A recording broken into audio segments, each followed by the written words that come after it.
Brilliance Audio presents Mad Politics, Keeping Your Sanity in a World Gone Crazy by Dr. Gina Loudon, performed by Terry Schnaubelt.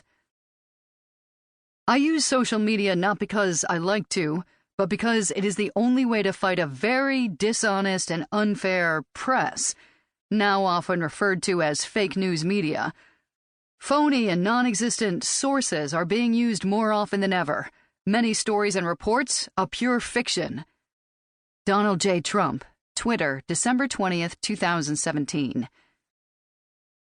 Those who make peaceful revolution impossible make violent revolution inevitable. John F. Kennedy. Revolution is never bloodless. It's almost unbearable to consider the sacrifices our founders made to give us our great America. There is one person I look to whenever I have a question about history because of the incomparable depth and breadth of his knowledge. When my husband was running for office in Missouri in the 1990s, I went to a bookstore to find a book to help him brush up on historic speeches. There are few places I would rather shop than a bookstore, and on this day I was delighted to find America's God and Country by Bill Federer. That evening, we went to a political social where I shared my excitement about finding this wonderfully comprehensive, yet concise book with a circle of people gathered around me. When I mentioned the title, a man in the group said quietly, "That's my book." I responded with that awkward smile reserved for those moments where you have no idea what someone just said, even though you heard him perfectly. A woman who would become a mentor to me, Lois Linton, said, "How incredible that you bought his book and met him tonight." In disbelief, I glanced back at the man. "Wait, what is your name?" I asked. "Well, the book calls me William, but you can call me Bill. Bill Federer. Nice to meet you. Did you say your husband was running for office?" "No, wait," I insisted. "I am still confused. You're telling me that you are the author of the book I randomly purchased today and was so excited about that I brought it up at this party, and you are the author standing right here in front of me? Am I in some reality show?" He laughed politely. It was his book, a remarkable book that I still keep on my special shelf of favorites. And Bill Federer has not just become a guide and a friend to my husband and me over the years, he has also become America's favorite historian.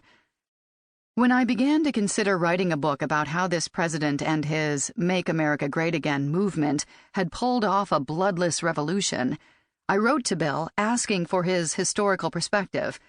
I'm delighted to share with some excerpts from his response regarding the courage nearing pure madness of what our founding fathers gave us. America's independence. William J. Federer. 38-year-old King George III ruled the largest empire that Earth had ever seen. In the Declaration of Independence, approved July 4th, 1776, Americans listed the reasons that impelled them to separation from the king and empire. He has made judges dependent on his will alone. He has erected a multitude of new offices and sent hither swarms of officers to harass our people and eat out their substance. He has kept among us, in times of peace, standing armies. He has combined with others to subject us to a jurisdiction foreign to our Constitution and unacknowledged by our law, giving his assent to their acts of pretended legislation, for quartering large bodies of armed troops among us, for imposing taxes on us without our consent, for depriving us, in many cases, of the benefits of trial by jury, for altering fundamentally the forms of our governments. He has plundered our seas, ravaged our coasts, burnt our towns, and destroyed the lives of our people. He is, at this time, transporting large armies of foreign mercenaries to complete the works of death, desolation, and tyranny, already begun with circumstances of cruelty and perfidy, scarcely paralleled in the most barbarous ages, and totally unworthy the head of a civilized nation.